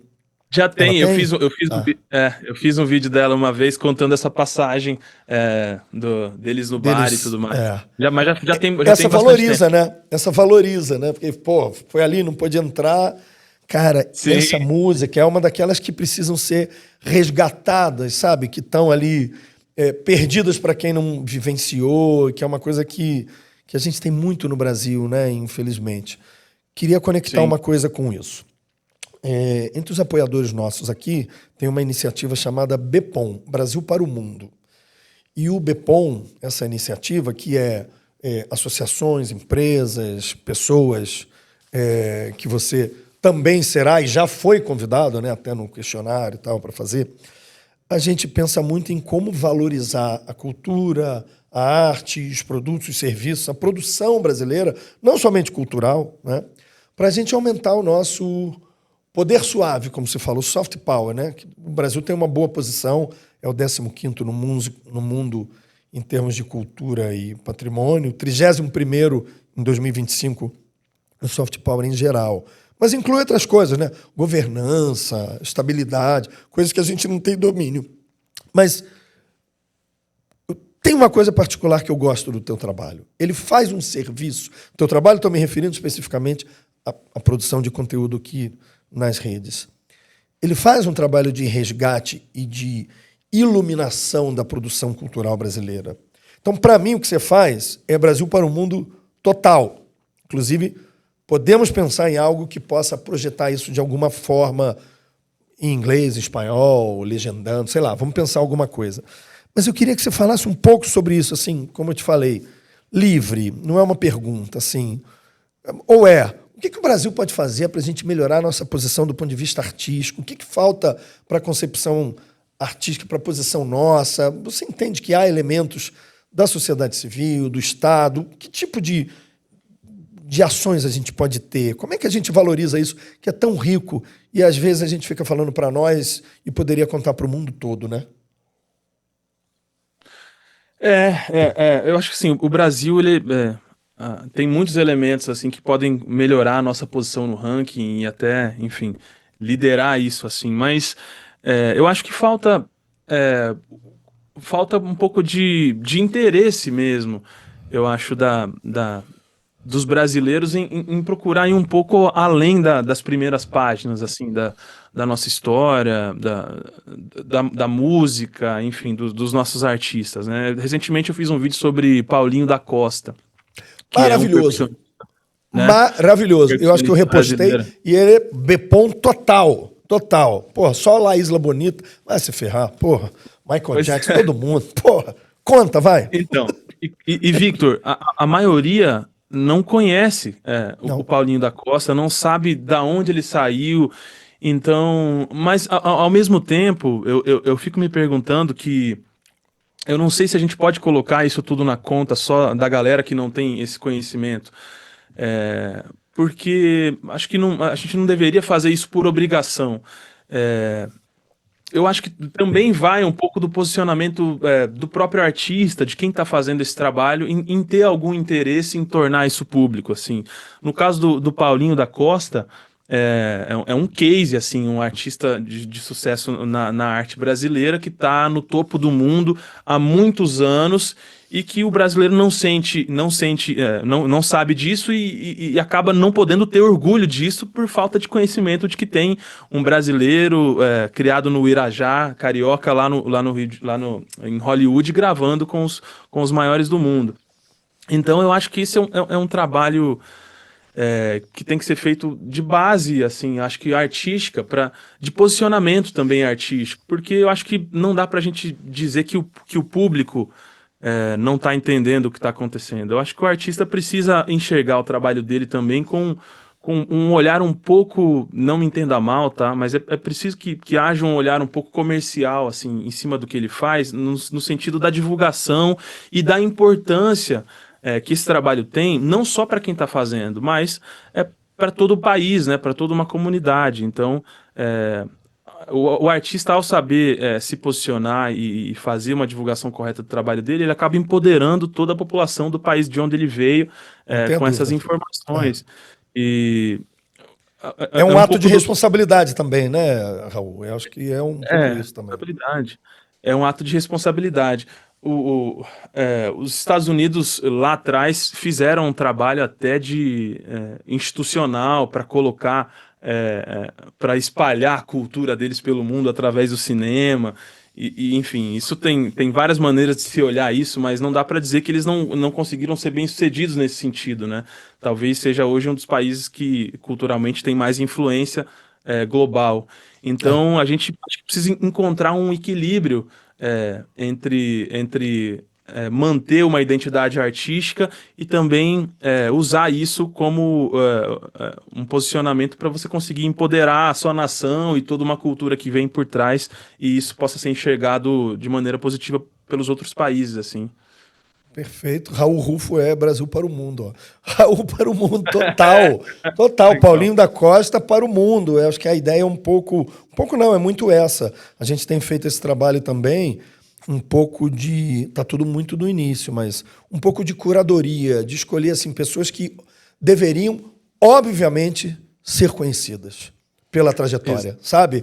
Empresas que obviamente deveriam ser conhecidas, além ali do seu nicho, às vezes alguém do design, da moda, porque se você vai para um país menor e que tem menos projeção cultural nesse sentido, tem países que têm 3, 4 elementos culturais. A Jamaica tem 2. É o reggae, quer dizer, o reggae, o Bob Marley e o Usain Bolt. Se você tirar o Usain Bolt, o reggae da Jamaica, o Bob Marley, a Jamaica some, né? Assim, então, mas não é um exemplo negativo, é positivo. O que a Jamaica consegue ter no seu PIB em decorrência desses elementos culturais? Agora, pega isso e joga para o Brasil, que a gente tem, né? Enfim, vamos passar mais um vídeo e depois a gente vai falar um pouquinho de direito autoral e uma questão que me interessa falar com você. Eu vou botar mais um videozinho aqui e a gente volta para falar em um segundo. Um dos maiores nomes da música brasileira gravou o primeiro álbum e morreu 6 anos depois. O avô desse cara foi cozinheiro do presidente da República. Como o avô ganhava muito bem trabalhando com o presidente, fazia questão que o neto tivesse tudo do bom e do melhor. Mas o pai dele também ganhava bem, era um excelente carpinteiro. Eles moravam na zona sul do Rio de Janeiro e foi lá que ele pegou gosto pela música. O pai tocava violão e cavaquinho e gostava de sair nos blocos de carnaval em Laranjeiras. Quando ele fez 11 anos, o avô dele morreu. A essa altura, ele já tinha 7 irmãos e o pai dele estava se apertando para conseguir manter o padrão de vida para a família. A coisa foi ficando difícil até que ele não conseguiu mais pagar o aluguel na Zona Sul. Nessa época, começou a surgir uma conversa de que tinha uma galera indo para um morro do outro lado da cidade, onde o aluguel era bem mais barato. Mesmo morando ali no morro, o pai dele não estava conseguindo sustentar aquela família com 9 bocas para alimentar. O pai colocou ele logo para trabalhar, com 11 anos, numa gráfica. Quando ele fez 17 anos, a mãe dele morreu no parto do 11º filho. O pai dele ficou transtornado com o que tinha acontecido e expulsou ele de casa. Ele saiu, estava sem emprego e acabou dormindo nos trens da Central do Brasil. Mas o perrengue nas ruas estava muito grande, então ele resolveu voltar para casa para pedir perdão e abrigo pro pai. Mas quando ele chegou lá, não tinha ninguém na casa. O pai e os 9 irmãos tinham se mudado. Com 17 anos, o neto preferido do cozinheiro do presidente estava sem pai, sem mãe e sem lugar para morar. Algum tempo depois, ele conseguiu alugar um barraco e foi levando a vida com os bicos que ele fazia. Foi ser servente de pedreiro, mas no primeiro dia ele já ficou muito incomodado porque o cabelo dele estava todo sujo de cimento. Ele tinha que dar um jeito nisso. O jeito que ele encontrou para resolver esse problema fez ele ganhar um apelido dos colegas de obra. E foi com esse apelido que ele se tornou um ícone da música brasileira. Ele e os amigos do morro que gostavam de música queriam entrar num bloco de carnaval. E as músicas que ele fazia começaram a se destacar. Até nos carnavais fora do morro estavam tocando elas. Sobreviveu muitos anos assim, compondo músicas pros outros e cantando no rádio. Ele já tinha 65 anos, quando um produtor de uma gravadora colocou na cabeça que ele tinha que gravar um álbum cantando e se lançar como cantor. O primeiro disco até que foi bem, mas o segundo disco, que ele gravou com 66 anos, entrou na lista dos maiores álbuns da música brasileira de todos os tempos. A música que abriu esse disco, ele fez para um amigo que se apaixonou por uma mulher mais nova, montou uma casa para ela e foi abandonado logo depois. Ouça-me bem, amor,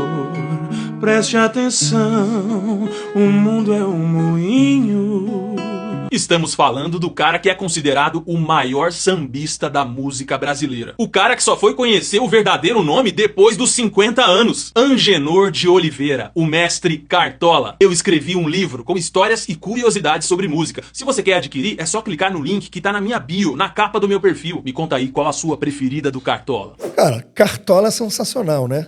E Angenor, né? E o Cazuza... Agenor, né? Ficou parecido. Agenor, ali, não né? tinha parado pra pensar nisso, é verdade. Quase Agenor, charás. Quase charás. Cartola tem uma história muito única, né, na música brasileira, porque o cara fez sucesso depois dos 60, né, cara? Então, incrível.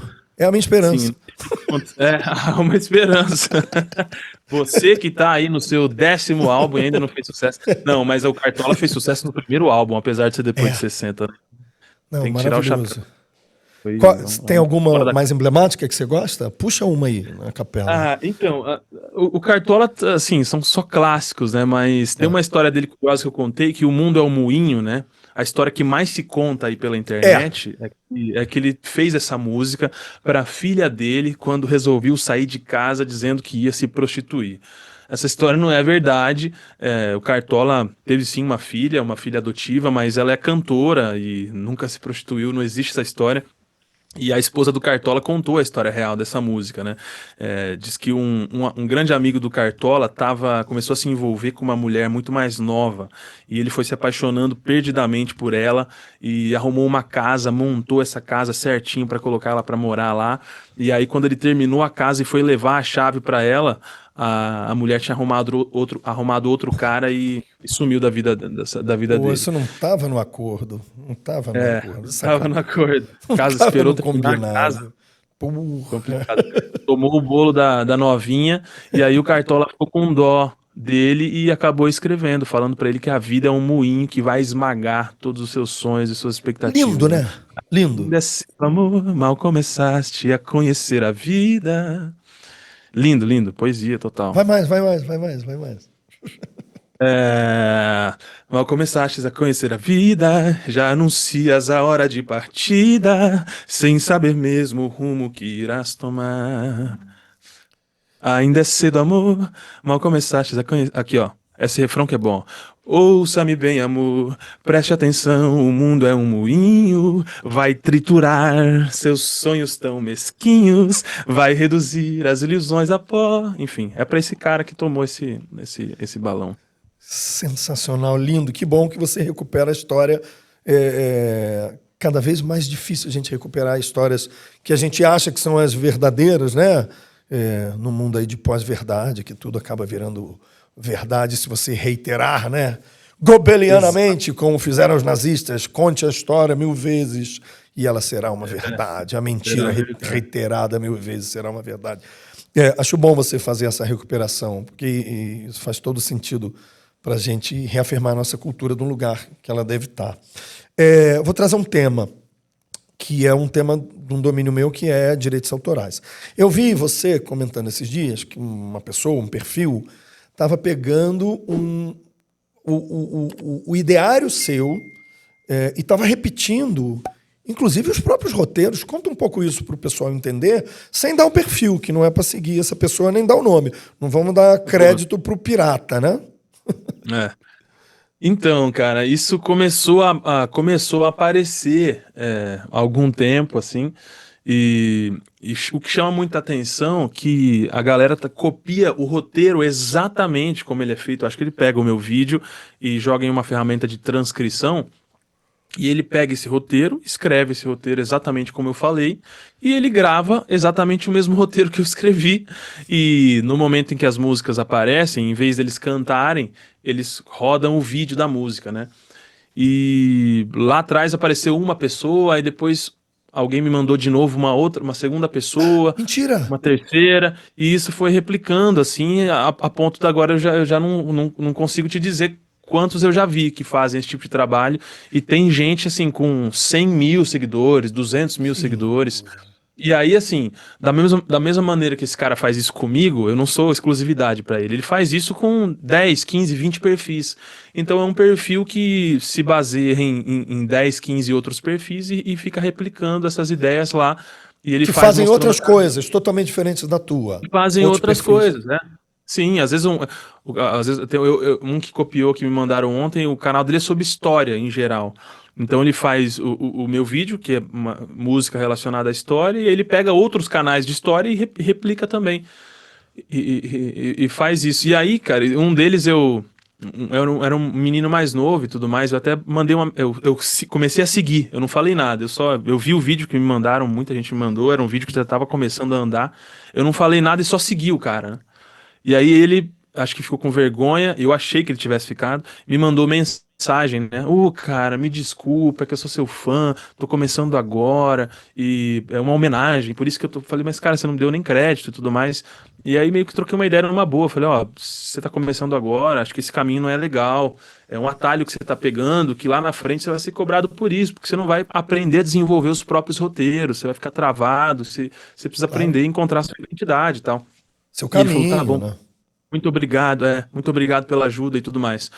Só que ele continuou fazendo meus vídeos, cara, até hoje, assim. Ele não tá nem aí, entendeu? Ele tem cara Não, é de uma pau, conversinha, vai- conversinha. Então são faz, cara, vários, e olha na só. internet não tem como controlar. Isso é muito interessante, assim. Bom, isso demonstra a qualidade do teu trabalho e das suas escolhas, não há dúvida, né? Eu lembro que tinha um compositor espanhol que, na década de 90, assim, uma vez a gente estava lá num evento sobre direito autoral, era pirataria física muito, e ele chegou muito deprimido, assim. Eu falei, o que que houve? Porque ele passou ali numa avenida, acho que era em Valência, e tinha os manteiros, que eram os caras que botavam as mantas e os CDs em cima, assim. E o cara chegou e falou, o que que houve? Eu falei, eu passei ali, tinha 15 manteiros, não tinha nenhum CDzinho meu pirata sendo vendido. Então o cara ficou deprimido, ficou triste, eu tô mal na fita, né? Tô mal na fita. Cara, é assim, ó, uma explicação Verdade. básica de direito autoral é que, assim, eu não gosto muito de seguir dogmas no direito, porque eu acho que é muito difícil você ter dogmas numa área do conhecimento como essa, mas existe uma ideia que se coloca sobre... Existe um postulado que diz o seguinte, uma ideia não pode ser objeto de exclusividade. Claro, eu entendo, né? Porque senão a gente impede que outras pessoas venham a desenvolver algo de uma forma até melhor do que a nossa, etc. Você teve uma ideia, a sua ideia é relativamente simples, que é contar histórias sobre músicas com uma pauta que você coloca, né? Você tem uma pauta específica. Significa, na maior parte das músicas, vezes músicas brasileiras, às vezes tem um aspecto inusitado, tem uma coisa informativa, beleza. Só que a forma com que você executa é que vai transformando isso em camadas qualitativas. Então, você canta bem, toca bem, faz ao vivo, de modo que as pessoas querem que você cante e toque. Você, Raul, mesmo, Raul Rufo, nomeado, não é uma terceira pessoa, né? E esse elemento, claro que ele não está protegido à ideia em si, mas o direito não dá resposta para tudo, também tem outras coisas, né? Tem ética também, né? Tem a percepção do que é certo e do que é errado.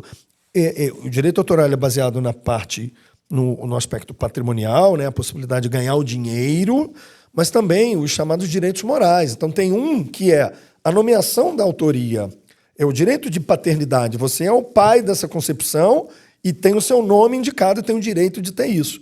Então, nem precisava chegar na ética ou na moral, porque já existe uma concepção de que deveria haver uma indicação do crédito. Mas, se alguém falar, por que indicar o crédito se é só uma ideia? Porque, eticamente, deveria ser isso. Eu vejo muita gente, Raul, desculpa assim esse momento palestrinha, mas eu acho que é importante pegar você para pontuar isso, porque é um caso, né, real, e eu vejo muita gente que realmente tinha desconhecimento. Eu já vi pessoas copiando descaradamente vídeos de outros e reformulando, e não fazendo paródia, né, ou paráfrase, que até é permitido pelo direito autoral, meramente copiando. E sempre tento informar ali, mas aí eu virei o chato, né? Então parei um pouco. Mas o que eu vejo é que as pessoas já têm esse conhecimento intuitivo. Então é mau caratismo, é má fé, sabe? E se tem 1, 2, 3, 4... você fica com menos possibilidade de ação. Você vai fazer o quê? Vai entrar com ação judicial contra esses caras, né? Porque aí está o pulo do gato. A ideia eles até podem fazer, mas o roteiro é protegido por lei de forma indubitável. Então, é uma violação patrimonial e de direitos morais de autor. Cabe ação indenizatória? Sim. Se você vai gastar o seu tempo com isso, porque, sabe, muda o registro da vida, né? Eu não sou um cara que fico estimulando que as pessoas tenham que entrar com ação todo o tempo, apesar de ser advogado, porque eu acho que isso traz outros elementos. Mas, então, o caso é muito importante para a gente. Se você me permitir, depois eu vou até fazer um corte para a gente indicar, para a gente falar isso, sem indicar os piratas. Então, assim, você que está assistindo a gente, quer ser criador de conteúdo, é com ética. Porque a gente pretende que o curso que vocês vão assistir, idealizado pela Interartes Brasil, e os podcasts que são aqui os criativos, sejam assistidos por criadores de conteúdos e por muito mais gente. Então, se você está assistindo a gente, você tem um compromisso. E o seu compromisso é aprender, mas utilizar com ética. Então, faça com ética, senão o titio vai dar bronca. E vai postar e vai lá reclamar no seu Instagram dizendo: foi isso que você aprendeu no nosso curso e no nosso podcast? Vai levar bronca ao vivo e na frente de todo mundo. Ai, ai, ai. Então, vamos fazer a coisa como deve ser, Raul. Raul, Boa, cara... tem aquela frase, né? Se o malandro soubesse o quanto é bom ser honesto, seria honesto só por malandragem, né? Porque o cara que acaba construindo uma carreira em cima dessa base, copiando roteiro... Eu que crio os meus próprios roteiros, é claro que a gente tem referência, mas eu que crio os meus próprios roteiros. Em determinado momento, se eu tenho um vazio criativo, assim, e é difícil criar coisas, esse cara que fica copiando, ele vai se perder na própria identidade lá na frente e vai ter que começar de novo. Então não adianta pegar esse atalho agora que vai se ferrar. E outra, o YouTube tem uma ferramenta que eles estão desenvolvendo, ainda não chegou a esse ponto, mas ele te sinaliza os vídeos que usaram o seu como referência. E a partir dali ele te pergunta se você autoriza ou não aquele uso. E você ganha o poder como criador de tirar do ar aquele vídeo. Sabe esses reacts? E hoje tá muito na moda, né? O cara põe seu vídeo e fica só no cantinho, assim, apontando. Não faz mais nada, né? O cara fica só... Então o YouTube te dá a oportunidade de pegar esses vídeos e se você quiser, isso não é vantajoso para mim, ele tá só replicando o que eu fiz e puxando pro canal dele. Você pode derrubar. Então pode ser que com a inteligência artificial isso evolua, né, lá na frente para o YouTube passar a perceber, por exemplo, que tem alguém copiando o seu roteiro, ipsis literis, e te dá a possibilidade de tirar do ar. Isso pode acontecer. Então essas pessoas que estão só copiando, eu acho que não tem muito futuro também por causa disso. Eu acho que logo logo essas ferramentas podem pegar esses caras aí. Eu acho isso também, eu acho um elemento da inteligência artificial muito positivo. A gente bate na inteligência artificial não por si só, mas pelas discussões éticas. Então, no fundo, é a mesma coisa, né? Se você tem para combater o ilícito e valorizar o comportamento que deve ser o comportamento, né, adequado, né, então ela serve muito como ferramenta. Eu não vou entrar nesse tema para a gente falar outro dia, outra coisa, de outra forma sobre inteligência artificial.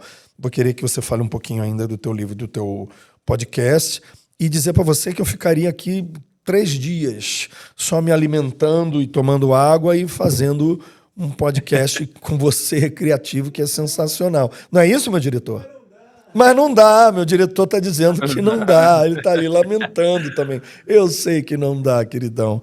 Raul, como é que a pessoa compra o teu livro, teu podcast, como é que ela faz? Despedidas finais, o que você quiser, o palco é teu. Você é, legal, além de talentosíssimo, uma referência pra gente, pra mim, pessoal, amabilíssimo, desde o primeiro momento. A gente vai fazer muitos projetos juntos, tenho certeza. Faz aí o teu serviço das tuas coisas e palavras finais contigo. Depois eu encerro, né, diretor? Depois eu puxo e encerro. Tá bom, vai. Beleza. Pô, Vitor, eu quero te agradecer, cara, mais uma vez aí pelo convite. Fiquei muito honrado quando você me convidou. Sei que você é um cara que tem um trabalho super atuante no campo das artes e do direito autoral também. Então, pra gente que trabalha com isso, a gente se sente acolhido, né? Quando esses grandes profissionais se aproximam da gente. Então, fiquei muito feliz com o convite. Adorei o papo aqui também, trocar essa ideia. Também gostaria de ficar conversando aqui, aprendendo com você também sobre esses temas aí por mais tempo. E é o seguinte, sobre o meu livro... você pode comprar o meu livro na versão digital ou na versão física lá no meu Instagram, na bio do meu Instagram é @RaulRufo com 2 Fs de faca. Lá na bio do meu Instagram tem um link e você clica lá e vai aparecer para você o e-book, a versão digital para quem é mais ansioso que é comprar e baixar e ler na hora, e a versão física, para quem gosta de pegar o livro, tem esse fetiche de sentir o cheiro das páginas. Eu tenho um pouco também, confesso. E aí ontem, Vitor, você falou, eu lancei um podcast. A gente não costuma falar só podcast, porque a galera tem a percepção de que podcast é só isso, essa trocação de ideia entre duas pessoas. Mas não, é um produto em áudio, é o que eu fiz, uma série de áudios de 4 episódios, né? Com mais de 5 horas de conteúdo. Lá eu conto as histórias por trás das canções, em um dos episódios, as curiosidades mais impressionantes do mundo da música, os compositores quase sempre desconhecidos por trás das canções e as biografias mais impressionantes da música brasileira. Então se chama Histórias Sonoras da Música Brasileira, está disponível também no meu perfil, você clica e paga uma vez só. É R$ 49,90, um valor tranquilo, e você tem acesso vitalício a mais de 5 horas de áudio para você poder ouvir no carro, na viagem, no trânsito, enquanto faz exercício, enquanto lava a louça. Você vai absorvendo esse conhecimento e ouvindo essas histórias. Então é isso, muito obrigado, Vitor, mais uma vez, a todo mundo que está assistindo a gente aí. Brigadão, a galera que da técnica sua também, Vitor, galera profissa que me ajudou super com as conexões e com as configurações. Tudo maravilhoso, espero ser convidado para as próximas também. Será convidado para as próximas, e a gente vai inventar coisas para poder convidar você e outras pessoas incríveis. Raul Rufo, senhoras e senhores, é um craque. Sigam, já apareceu aqui o Instagram dele várias vezes. Comprem o livro no digital, no físico, no que quiserem, no podcast. Cara, teu trabalho é incrível, é uma referência para os criadores de conteúdo de arte, de conectar coisas interessantes com o teu talento e tudo mais. Obrigado por ter participado. E você que está assistindo a gente em casa, por favor, percebam a referência do Raul como um cara inovador, um cara que trouxe coisas muito legais aqui, usando a rede de uma forma muito positiva. A gente quer isso. Criadores de conteúdo, criadores de ativos com conteúdo. Por isso nós somos criativos. E a gente não quer que venha mostrar aqui bolsinha, meia, calça jeans e o casaquinho que comprou não sei aonde. Isso não interessa para nós. Vai comprar, vai fazer o que você quiser. Aqui é gente com conteúdo. É o seu conteúdo com conteúdo. É isso que a gente quer. Beijo, obrigado. Falei demais. Raul, você é maravilhoso. Valeu, galera. Palmas para todo mundo. Obrigado.